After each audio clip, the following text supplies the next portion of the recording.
Não há escolhas erradas com a informação certa. Opiniões rápidas não chegam. Garanta o acesso a factos e uma análise transparente e rigorosa. 2 eleições, uma assinatura, toda a informação. Assine em observador.pt, agora com 40€ de desconto. Já lá vamos, essa parte depois das workplace dramas, não é? Exato. Bom, para já tu tens logo aqui uma questão essencial, que é comum a outros casos, que é, há uma linha que separa as pessoas que dizem CSI do CSI, não é?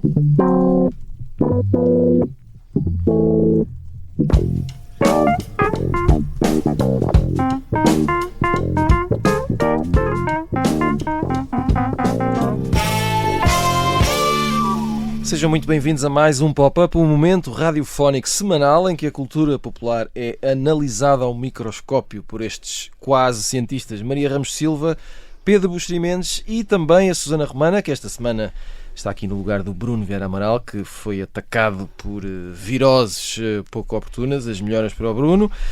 Susana Romana, antes de mais nada, como é que é estar aqui neste programa de rádio premiado? Não sei se já tinha falado sobre isto. Não, tens sido sempre muito comedido em relação ao autoelogio. Penso que mereço cerca de 12avos desse prémio. Assim, não sei se receberam alguma plaquinha, mas quero assim uma esquina pequenina. Não, mas nós sentimos a vibe, que é assim que falam os jovens, da aura. tua presença e o contributo para este objetivo cumprido. Vamos em frente, esta semana vamos aproveitar uma data redonda, que é coisa que adoramos, e cantamos os parabéns à série CSI. Trivia importantíssimo, para quem não sabe, a sigla significa Crime Scene Investigation, com este ar importantíssimo. Estreou-se a 6 de outubro de 2000 e digo eu que continua a ser um enorme sucesso, apesar de já ter terminado. A premissa da série é simples. Acompanhamos um grupo de detetives forenses que apanham bandidos graças a fios de cabelos e outros resíduos que apanham com pinças. Começou em Las Vegas, chegou a Miami, passou por Nova Iorque, não sei se me está a escapar algum destino, alguma morada. Pedro Buxeri Mendes, vamos começar por ti, porque isto é TV, porque foste tu que falaste desta efeméride extraordinária antes dos outros todos e porque... eu quero começar isto com uma citação, porque é assim que se faz jornalismo, citações, fontes, e tu dizes, e parece-me que com muita crença, que esta é, passo a citar, primeira série das pessoas normais. Ora bem, isto obviamente terá um contexto, mas queria que expusesse aqui a tua análise. Sim, estávamos a falar no WhatsApp, não é? Que é uma coisa que fazemos a miúdo. O CSI é a primeira série das pessoas normais da chamada memória recente. Claro, não é? obviamente. Curiosamente, Portugal foi um dos últimos países da Europa a comprar a série. Foi a SIC que a comprou. Creio que só em 2006. E passava de madrugada, não era? E depois passava no chamado late night, não é? E tinha tanto êxito na bolha, agora diz bolha, não é? Tinha tanto êxito nas conversas, toda a gente via, este toda está em itálico, que se dizia que a SIC deveria... Se a SIC transmitisse o CSI a seguir ao telejornal, portanto, a cerca das 9h30 da noite... É horário nobre, vá? Sim, a TVI seria reduzida a cinza. Ou seja, Pronto. arrebentavam, era Sim, isso. porque naquela altura a TVI tinha muita ficção portuguesa de muito sucesso e tinha o Big Brother, não é? O Big Brother também estreia em 2000. Em 2000. Portanto, naquela altura, estamos em meados da... Estamos na segunda metade da primeira década do século, 2006, 2007, 2008, por aí. Portanto, a SIC era o segundo lugar, tinha o segundo lugar nas audiências e procurava, obviamente, derrubar a TVI e dizia-se que se eles pusessem o CSI a seguir, Coisa que nunca aconteceu. A televisão muda muito nesta transição de século por várias razões. A maior dos quais é tecnológica. É só uma questão de ver as primeiras temporadas dos Sopranos e depois acho que até à segunda e depois a partir da terceira como é diferente. E deixa de ser 4x3? Deixa de ser 4x3 e passa a ser digital. E ao ser digital o que acontece é existe um domínio do negro, do escuro.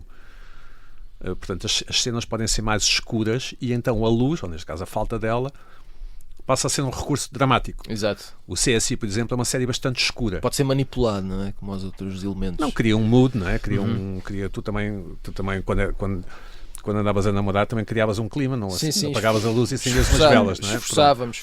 Pronto, por alguma razão apagavas a luz e acendias umas velas. Velas, sim. Sou tão antigo.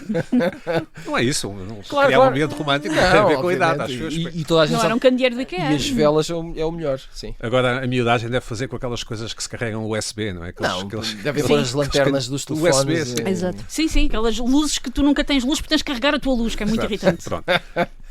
E o CSI é uma série que tira absoluto partido desses novos recursos digitais. Em larga medida parece sempre um videoclipe, um teledisco, não é? Como se ia.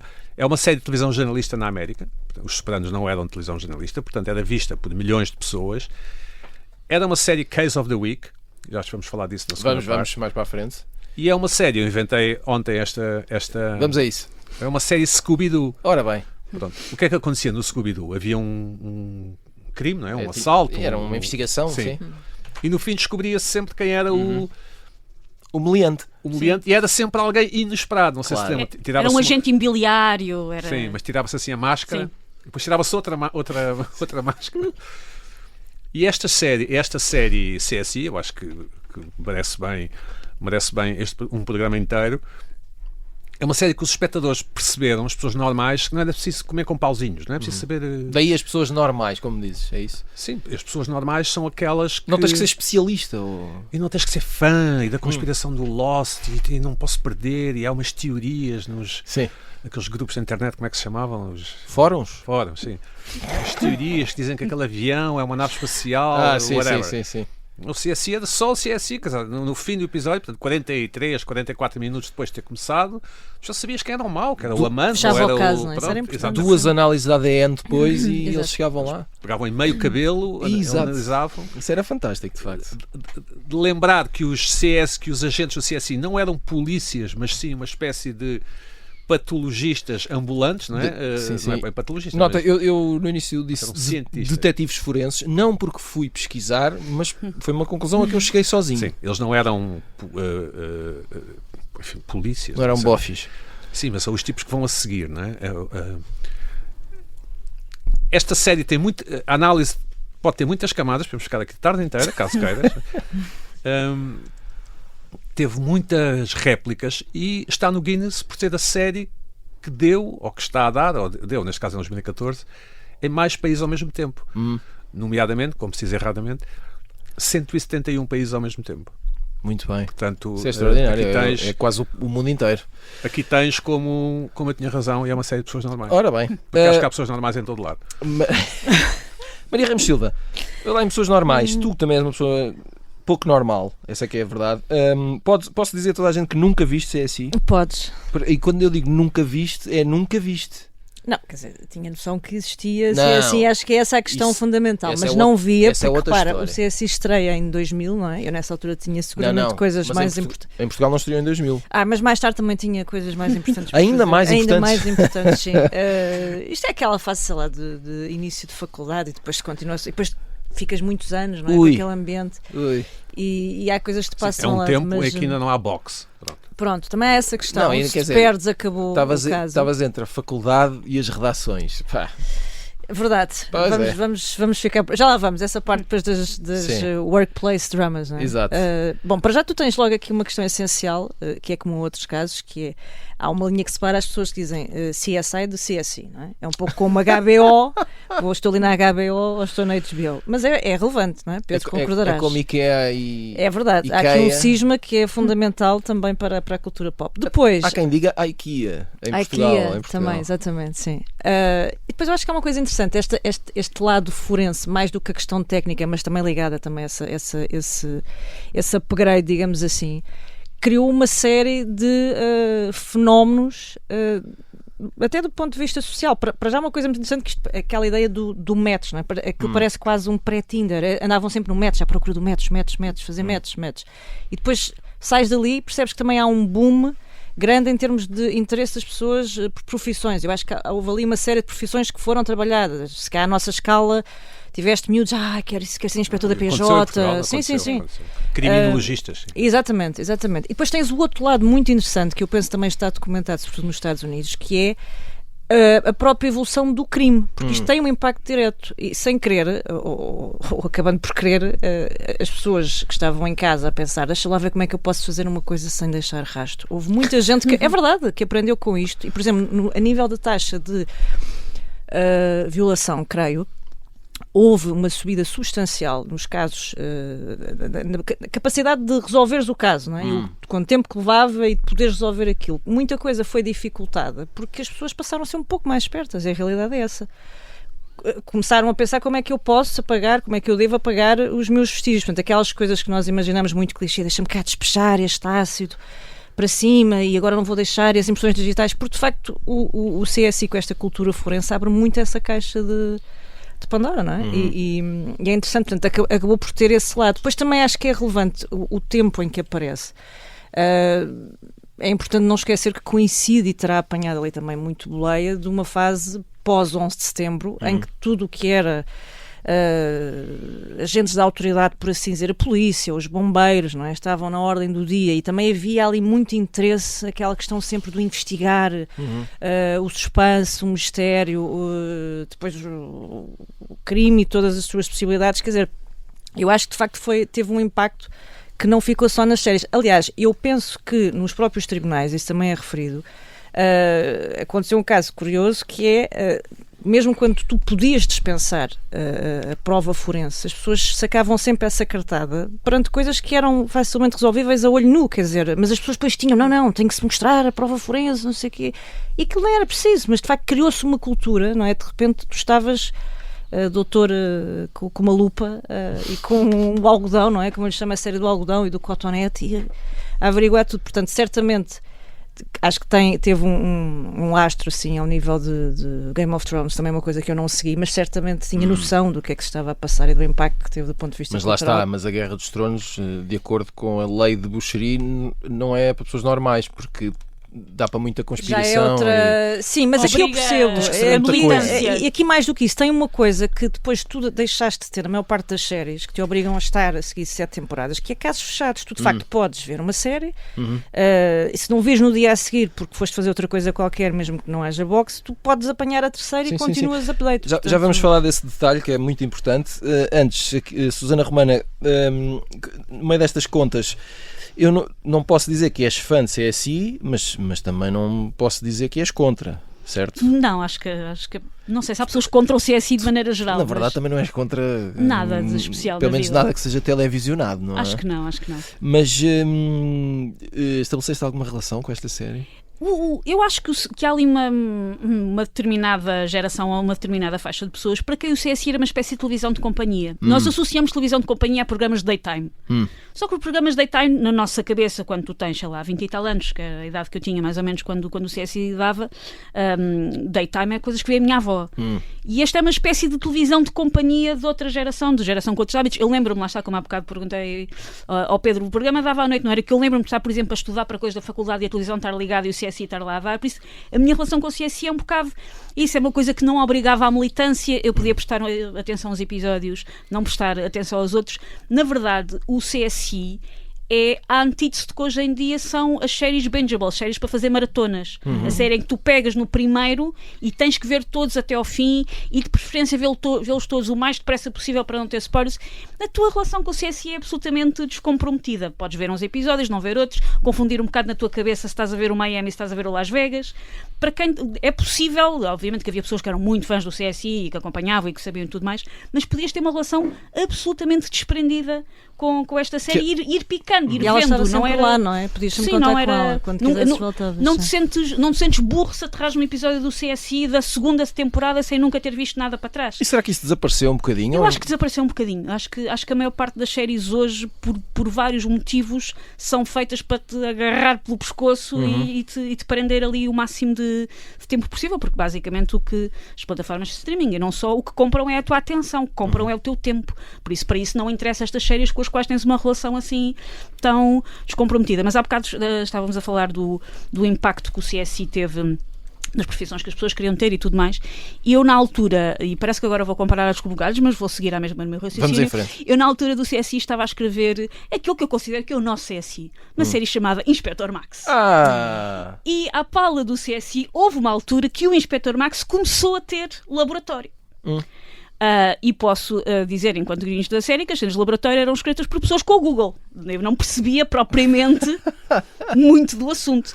E só, agora já passaram tantos anos que penso, já prescreveu, já posso contar isto. Os primeiros guiões que nós mandámos com o lado forense, ou seja, com o lado em que era preciso dizer, agora usei não sei o quê e fiz não sei o que mais, os guiões voltaram para trás com a nota, são palavras muito difíceis e a atriz não consegue decorá-las. Porque eram termos técnicos, não é? Sim. Eram termos técnicos. Aliás, a série foi recusada ao CSI pela ABC porque se achava que o espectador, as pessoas normais, não iriam compreender o que estava em causa, não é? E depois foi, acho que é a NBC que lhe pegou. O CSI pertence a um tempo do appointment TV, não é?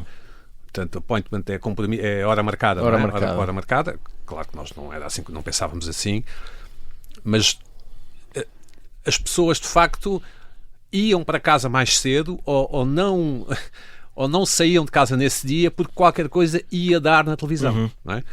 Nós não tínhamos a box, nem tínhamos os sites e os canais. Sim, era impossível gravar, puxar para trás, etc. Certo, só os maluquinhos com o AVHS, não sei, Olha aí. essas pessoas mereciam uma reportagem. Pessoas que gravam mesmo e que punham o timer, não é? Posso ou não ter feito. Mas o CSI era muito recompensador e eu creio que essa é uma das chaves do seu êxito durante muitos anos, como também o House era, embora o House fosse um bocadinho, que são mais ou menos contemporâneos. O House, que também era Case of the Week, portanto, em cada episódio, em princípio, no final tinhas um diagnóstico, uma solução, né? Mesmo que não percebesse um caracol de qual era a doença ou de qual era a coisa, mas ias acompanhando o processo. O CSI era uma série completamente baunilha no bom sentido, ou seja, não tinha ponta negativa por onde se lhe pegar, a não ser de uma certa repetitividade. Sim. E era muito inverosímil, não é? Porque eles depois acabaram por admitir, claro, não é? Que, enfim, uma coisa de DNA ou de ADN não se faz em 2 horas, óbvio. Demora semanas, não é? Mas não é assim tão óbvio porque existe uma coisa chamada CSI Effect, aquilo que a Maria estava a falar há pouco, em que em muitos julgamentos de júri na América, os jurados, portanto, o povo, as pessoas normais, passaram a exigir um cabelinho. Se não há cabelinho, então não foi o vestígio, uma impressão digital ou o que for. E isso foi criando problemas na justiça americana e em alguns julgamentos, porque, como a Maria dizia bem, não, mas foi o tipo, está aqui uma cassete de vídeo onde ele matou mesmo. Não, mas é preciso um cabelinho lá porque no local do crime. Naquela altura, eu comecei a trabalhar na televisão naquela altura, a hegemonia do produto americano, portanto, das séries americanas nas televisões europeias, era uma coisa inimaginável, sendo que a SIC, não sei, compraria cada episódio do CSI talvez 6, 7 mil dólares, imagina, naquela altura, e uma televisão alemã ou italiana ou espanhola, porque a população é muito maior, gastava 30, 40 mil dólares por episódio. Portanto, podemos imaginar o dinheiro que os americanos não ganharam naquela altura, não quer dizer que não ganhem agora, mas é diferente, só a despachar séries deste tipo. Depois... Em audiências havia diferença se era Las Vegas, se era Miami, eles tinham o seu próprio clique ou ia dar ao mesmo? Não, era tudo igual, não havia grande diferenciação, embora o favorito, o primeiro é passado em Las Vegas, não é? Isso chama-se só CSI, não é? Não se chama CSI Las Vegas. Não me perguntaste, mas eu não gostava nada da série, achava aquilo uma chatice, uma charupada. Os investigadores principais, o Gary Sinise ou como é que se chamava? O Grissom, não é? O Gary Sinise acho que é do Nova Iorque. É do Nova Iorque, mas como é que se chamava o ator do Grissom? Agora não me lembro. É o Grissom. Era um grisalho genérico. Não interessa. Ele tinham sempre um ar tenso, não é? Eles sabiam sempre qualquer coisa que não revelavam, não é? Exato. Mas o que é que se passa? Eles tinham sempre assim um ar. E depois o Ted Danson também, não é? Também entrou. Pois é, lá muito mais lá para a frente, sim. Noutra. Era uma série que me aborrecia bastante, mas, quer dizer, é impossível não ficares a ver. Mas a última já vai mais ao digital, não vai? Já sim, entra o Cyber, pela... foi um flop. Sim. Guardem as vossas dúvidas e angústias. Chegamos ao final da primeira parte do Pop-Up. Voltamos depois de um curto intervalo. Até já.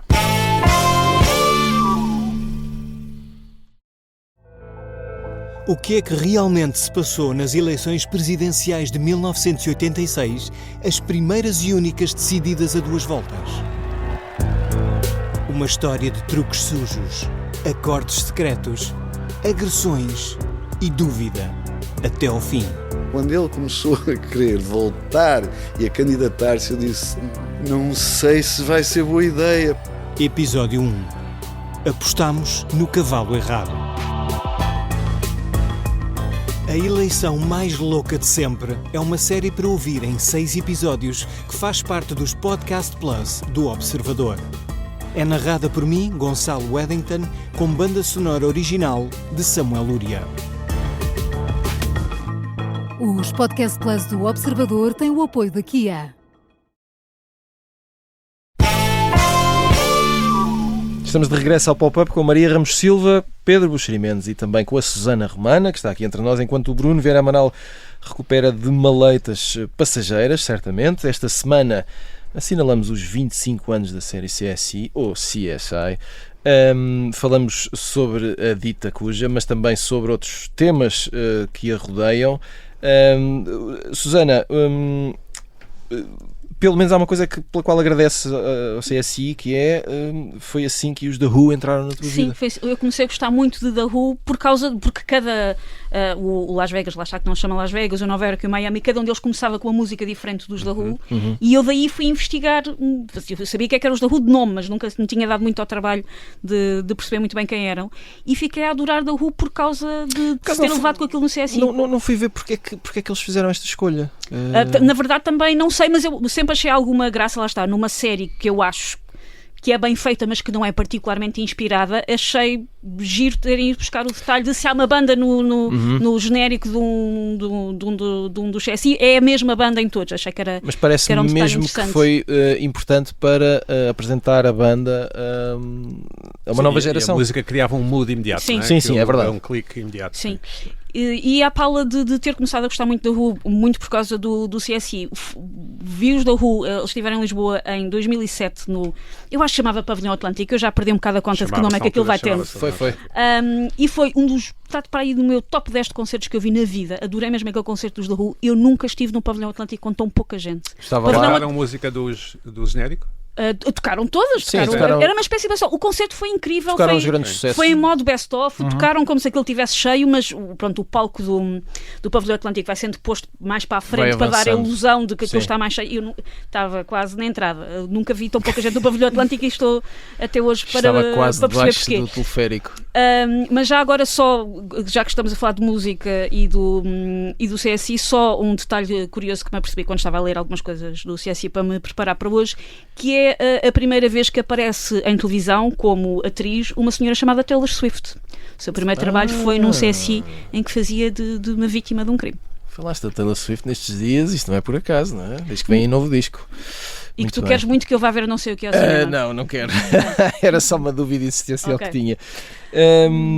Pedro Buxeri Mendes, há bocado falávamos disto e lançámos lancei aqui uma opinião que não foi fundamentada com investigação nenhuma, que é até que ponto este tipo de séries em que cada episódio é uma história e acaba está fora de moda. E o que está na moda são episódios, são séries em que cada temporada é uma história, ou as várias temporadas são uma história, não é? Isto também pode ser só uma impressão, porque a televisão que eu vejo é mais orientada para isto, não quer dizer que as outras não existam. A Susana aqui acho que pode ajudar e muito. A televisão Case of the Week, é assim que se chama. O espectador espera uma recompensa no final, ou seja, o espectador está ali a ver, está a levar com os intervalos, porque esses episódios são escritos com arcos de 7 a 8 minutos, não é? Há sempre uma coisa que acontece, depois intervalo, depois anúncios. Para ficar lá. Não, é extremamente difícil de fazer, não é? Certo, Sandro? É, porque ainda por cima tens de ficar ali no limbiar entre o final ser recompensador, tipo, não passou pela cabeça que vocês, tipo, mas faz sentido, mas ao mesmo tempo as pessoas gostam de se sentir inteligentes a ver isto. Por isso as pessoas gostam de vez em quando acertar. Eu sabia que era... Sim, as pessoas gostam de ter aquilo como uma espécie de atestado de o meu raciocínio foi impecável e eu cheguei ao final. E há um certo tipo de pessoa, por exemplo, eu, que me considero absolutamente genial, claro, nunca acerto. Não, só para... Não, é verdade, não tenho em mim a capacidade de... Quer dizer, há pessoas que têm, agora não vale a pena, depois podemos fazer terapia comigo daqui a bocado, mas esta televisão Case of the Week tem que ser construído, recordo, em 45 minutos. Não é um romance de 300 páginas ou um filme de 4 horas. O que é que aconteceu com o chamado streaming ou os canais privados como a HBO ou a Showtime, que eram uma espécie de Sport TV de séries, portanto, eram canais que as pessoas tinham que pagar para ver? Percebe-se que o espectador se sofisticou e está disposto a que cada dose semanal, portanto, cada episódio, cada capítulo, não termine necessariamente no final enfim, daquilo que está em causa, não é? do chamado arco. E então são as temporadas que passam a ter arco. Ainda que mesmo assim esses episódios têm sempre uma recompensa. Tem sempre uma coisinha qualquer, não é? Descobres sempre mais 5%, vá. Um exemplo ótimo de tudo isto é o 5º episódio da primeira temporada dos Sopranos, em que o Tony Soprano... Agora fui sinto que me fizeram uma rasteira. Não, nós conhecemos Qual é que é o 5º episódio? Não me lembro. Nós conhecemos ainda não muito bem o Tony Soprano, e a filha dele vai para a universidade e eles fazem uma coisa que na ficção americana se faz muito, que eu não sei se faz na vida real, que é ir visitar universidades. É verdade. Portanto, no fundo, eu pegaria no meu filho e iria... Não, porque eles lá têm aquela política de, no primeiro ano da universidade, os miúdos vão todos lá para o campus e não sei o quê. Na ficção americana isso acontece. Na ficção. Na vida real americana acontece ou não faço ideia. Claro. Estou a falar na ficção. Não, porque algumas celebridades fazem isso. Ainda há pouco tempo agora fizeram... Não, está bem, mas pronto. Mas sim, está bem. Eu lembro-me só agora um parênteses por causa de outra coisa, mas partilho convosco. Bora. Na ficção americana dos anos 80, as mães tinham sempre 5 empregos, não é? Para sustentar, quando eram pobres tinham sempre 5 empregos. Sim. Como é que não é possível ter 5 empregos? Bom, não interessa. Mas tinham, não é? Sim. Verdade? Tinham pelo menos mais do que um, certamente. E então o Tony Soprano vai de pai extremoso, porreiro, ver, não sei o quê, e encontra um antigo tipo que o traiu e mata-o nesse episódio. Portanto, temos o desenvolver e o conhecer da relação do Tony com a Soprano, com a filha e o homem de família, não sei o quê e tal, e percebemos que é um assassino implacável. Ele é realmente um bandido. Portanto, é um episódio que tem uma história, de facto, e a história é matar o tipo que o traiu, ao mesmo tempo que aquilo fica em aberto, depois a filha vai para a universidade, a Meadow, não é? Sim, vai para a universidade e mais não sei o quê, não sei o que mais. O CSI, volto ao início, fazia muito bem essa coisa da recompensa no final, é como quando nós comemos uma coisa com açúcar ou fast food, aquilo tem lá uns açúcares e umas coisas, a recompensa, nós vamos à procura dessa recompensa e essa recompensa acontece. Séries como o CSI, ou o CSI, desculpa, é o grande representante na televisão moderna desse tipo no fundo, de pacto que nós fazemos ao iniciar a visualização de um episódio de uma série de televisão. Maria Ramos Silva, tu que estás aqui em modo espectador a ver estes génios televisivos aqui a bater bolas, há aqui uma questão interessante que é, eu acho isso muito fascinante, que são séries sobre classes profissionais. O CSI é uma delas, não é? Sim. São os tais... Sim. Eu chamo-lhes detetives forenses, se calhar Detetives forenses, estou extremamente enganado. Eu queria saber quais são aquelas que tu gostas. Se tu é mais advogados ou se é mais médicos. Ou bombeiros, por exemplo. Agora há séries sobre bombeiros. Também é verdade. Depende. Olha, eu ainda me lembro vagamente do Cheers. Lembras-te que era uma ótima série?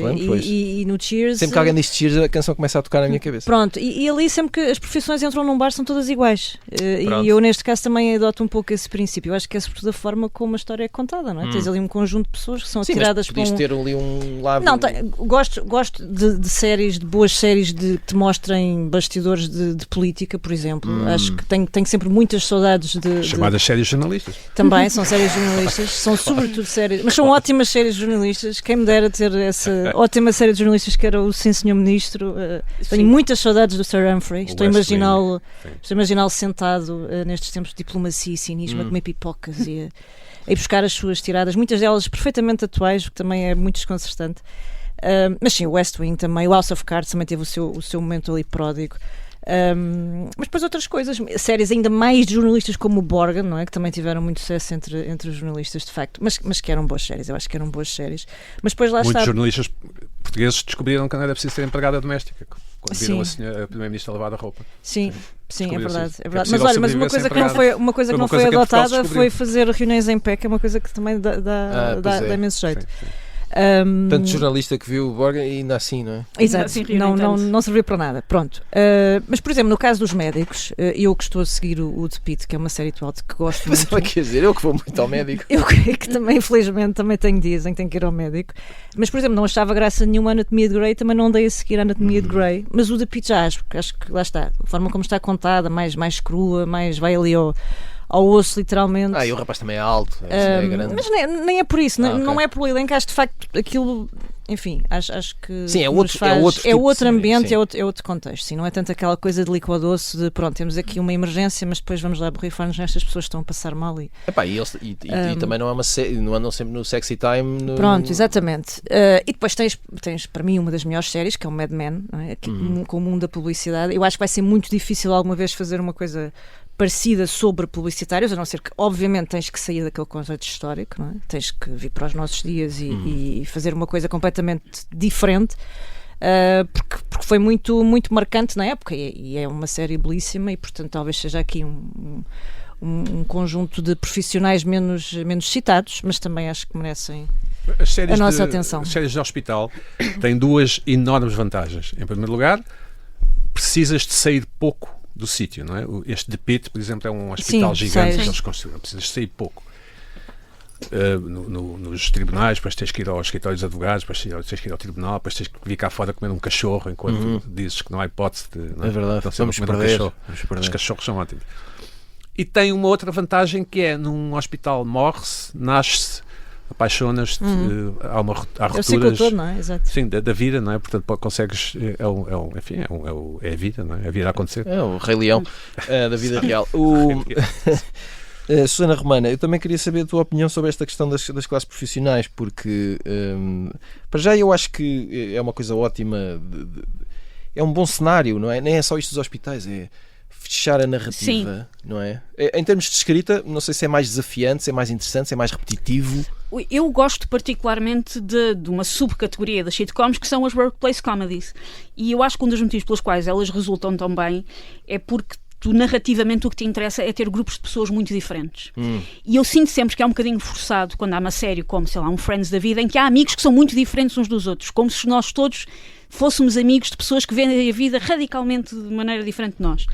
E os workplace comedy obrigam aquelas pessoas a conviver. Tu aí podes esticar muito mais a corda das diferenças de personalidade e de idade e de tudo o que queiras, porque são pessoas que são obrigadas a conviver, obrigadas a resolver problemas em conjunto, porque trabalham no mesmo sítio. Isso no The Office faz sentido. Exatamente. Não é? Resulta. Enquanto dispositivo narrativo dá muito jeito e é muito... Por falar em The Office, ficámos agora a saber que The Paper vai estrear em Portugal na Sky Showtime. Finalmente, 14 de novembro. Novembro, é verdade. Eu gosto muito de workplace comedies. Porque estava muito à espera. Porque é uma série de jornalistas. Eu falto uma cadeira para acabar o curso há 20 anos, mas posso dizer à minha mãe que acabei porque... Qual é a cadeira? Tinha que entregar uma tese que nunca entreguei. Então, mas a gente safa isso. Mas agora podes. Hoje é fácil. Não posso. Não posso. Mandei um mail e disseram que eu tinha que fazer 8 disciplinas que eu não vou fazer. Bom, não interessa. E eu, exatamente por eu gostar muito deste dispositivo nas comédias, porque acho que, lá está, obriga a conviver pessoas muito diferentes, gosto, como é, por exemplo, o The Office, de conceitos em que o emprego nem sequer é assim tão interessante. As pessoas que o fazem é que têm os seus não tem interesse quirks. nenhum. Exatamente, é uma empresa template, de papel. E nesse eu gosto muito do Parks and Recreation, porque mistura um bocadinho aquilo que é peso de burocracia de Estado com personalidades diferentes, e acho que o Parks and Recreation, enquanto série sobre pessoas que trabalham juntas, é muito boa. E gosto muito, um bocadinho mais a ir ao encontro daquilo que a Maria estava a dizer há bocado, gosto muito do VIP. E várias pessoas, eu tenho por exemplo, um amigo neste momento que é candidato a uma Câmara Municipal, e estive a falar com ele no outro dia, e ele disse-me uma coisa que mais pessoas já me disseram, que é: trabalhar em política não é o House of Cards, é o VIP. Ora, cá está, é uma boa frase. Tipo com a Julia Louis-Dreyfus. Exatamente, do Seinfeld. Está na Max. Exatamente. Maria Ramos Silva, CSI é uma série que tem os tais detetives forenses, mas na base é uma série sobre crime, não é? Portanto, há crimes, há bandidos e há gente para os apanhar. Sim. A minha questão tem a ver com até que ponto... a ideia que eu tenho, e pode ser obviamente um preconceito e uma ideia errada, é, hoje em dia o que está a dar é true crime, que às vezes aparece em documentário, outras vezes aparece em recriação ficcionada de histórias de serial killers, e que isso... Mas eu acho que isso é que é o interessante, sabes? É que, na verdade, nós estamos a partir de um caso verídico, não é? Portanto, há esse extra de interesse, mas que é tratado de uma forma ficcionada. Espetacular. Não é? Porque aquilo não te é só dado, ou seja, não é uma simples notícia. Sendo que, repara, provavelmente esta história do crime e até do próprio true crime é capaz de ser dos formatos mais antigos em termos de popularidade. Desde jornais, revistas, isto há séculos, okay, não é? Em termos de... Se alargares o, pronto, sim, o leque, e portanto é um filão absolutamente inesgotável. Eu acho que as pessoas de facto perceberam que, bem, sobretudo com esta questão das plataformas, para já tinham que fazer conteúdos, e às tantas tens que arranjar coisas, nomeadamente a partir da realidade, dá uma ajuda extraordinária. Sim. E é mais fascinante, por um lado, tu saberes que isto de facto aconteceu e que estas pessoas... E tu vais existiram. ver em muitos casos, sabendo à partida, porque a maior parte dos casos eu penso que até tem esse atrativo extra, tu sabes que o desfecho não vai ser conhecido. Ou seja, são casos... Tu podes saber o fim se quiseres, não é? Basta fazer uma pesquisa e está tudo... Não é isso. O que eu quero dizer é que são casos em que tu sabes que aquilo... Imagina, é um mistério do Tiago que desapareceu há 20 anos. Os cold cases. Exato. Sim. Portanto, há muita coisa destas que faz sucesso, em que tu já sabes à partida que não vais ter uma gratificação. Quer dizer, tens uma gratificação tal recompensa. Vai fechar, não é? Vai chegar ao fim. Mas vais continuar com a ideia de quem é que terá matado. Quem não foi é? o sacana. Tipo, e isto tem de facto aqui um sucesso complementar. Sendo que o true crime é estupidamente mais barato de fazer. Exatamente, pronto, mas a questão é essa, é que aqui não tens que fazer o investimento mais barato, de... Pronto, a não ser que passes para aquela parte de facto quando ficcionas a realidade, não é? Porque aí já precisas de atores e... Uma coisa que é pouco discutido, e talvez possamos um dia discutir, é que na ficção americana aquilo é fortemente sindicalizado, aqui no bom sentido da palavra, sim. Portanto, sei lá, em Portugal estão 12 horas a gravar cenas, na América não estão 12 horas a gravar cenas, estão 6 ou lá o que é. Quando há uma greve de argumentistas, tu não podes pedir a um amigo que escrevem uma história enquanto eles estão em greve, não. Há greve. Por lei, digamos assim, pelas regras, pelas guildas, que é como se chamam, se os argumentistas não estão em greve, não há séries, ponto. A primeira série policial a sério foi Dragnet, dos anos 50, feita em Los Angeles, e era a polícia de Los Angeles que dava os casos à produção da televisão. Portanto, aquele tinha uma forte componente propagandística, porque acho que Los Angeles era meio caótico e havia bastante desordem cívica, não é? Como se diz, havia bastante confusão. E então, através da série, eles conseguiram fazer crer aos espectadores, às pessoas, que a polícia de Los Angeles funcionava e era dura com o crime, era implacável. Aliás, nós vemos isso bastante na televisão americana, sobretudo nos primeiros anos da televisão, portanto, década de 50, 60, 70, em que os polícias são tough, não é? São implacáveis, até dão uns chapadões nos meliantes, não é? Sim. Bem aviados. Sim, agora isso é impossível, não é? Porque agora os polícias nas séries são melhores pessoas do que o Papa e os seus cardeais. Susana Romana, eu aprecio muito, ou fascina-me, a expressão lixo televisivo, que não sei bem como classificar, mas para mim abrange tudo aquilo que não é premium, portanto tudo o que não é extraordinário em princípio será lixo televisivo, mas eu também associo um bocadinho, para mim é igual a falar em guilty pleasure quando falas de música, não é? E que hoje em dia está tudo meio baralhado porque um guilty pleasure já não é uma coisa... Já não é uma coisa má, necessariamente. Exato, ou se calhar já não existe. A minha questão é, até que ponto CSI faz parte deste, entre aspas, lixo televisivo, e até que ponto tu és uma pessoa que remexe em tudo o que é lixo televisivo? Eu não adoro a expressão lixo televisivo, porque... Vamos lá ver, eu sinto isto em relação a tudo, a música, a filmes, a livros, a tudo. Comida. A comida até. Tens direito a querer coisas diferentes em alturas diferentes, em circunstâncias diferentes da tua vida. Isto de estratificar de alguma maneira, como se um dia, como ouviste Schubert, no dia a seguir não podes ouvir Shakira, é uma coisa que me faz alguma confusão, este sistema de castas, como se tu não tivesses vontades diferentes e necessidades diferentes ao longo do teu dia, que fará ao longo da tua vida. Por isso eu não adoro este conceito de nós vemos coisas que são más, nós vemos coisas que estamos a gostar de ver e o motivo não é assim tão interessante. Eu mais depressa coloco, apesar de mais uma vez não gostar do conceito, eu mais uma vez coloco na categoria de trash TV os reality shows do que propriamente séries de ficção que são mais ligeiras, porque as séries de ficção que são mais ligeiras têm um propósito muito digno para cumprir. Não que a reality TV também não possa ter, atenção, a reality TV muito bem feita.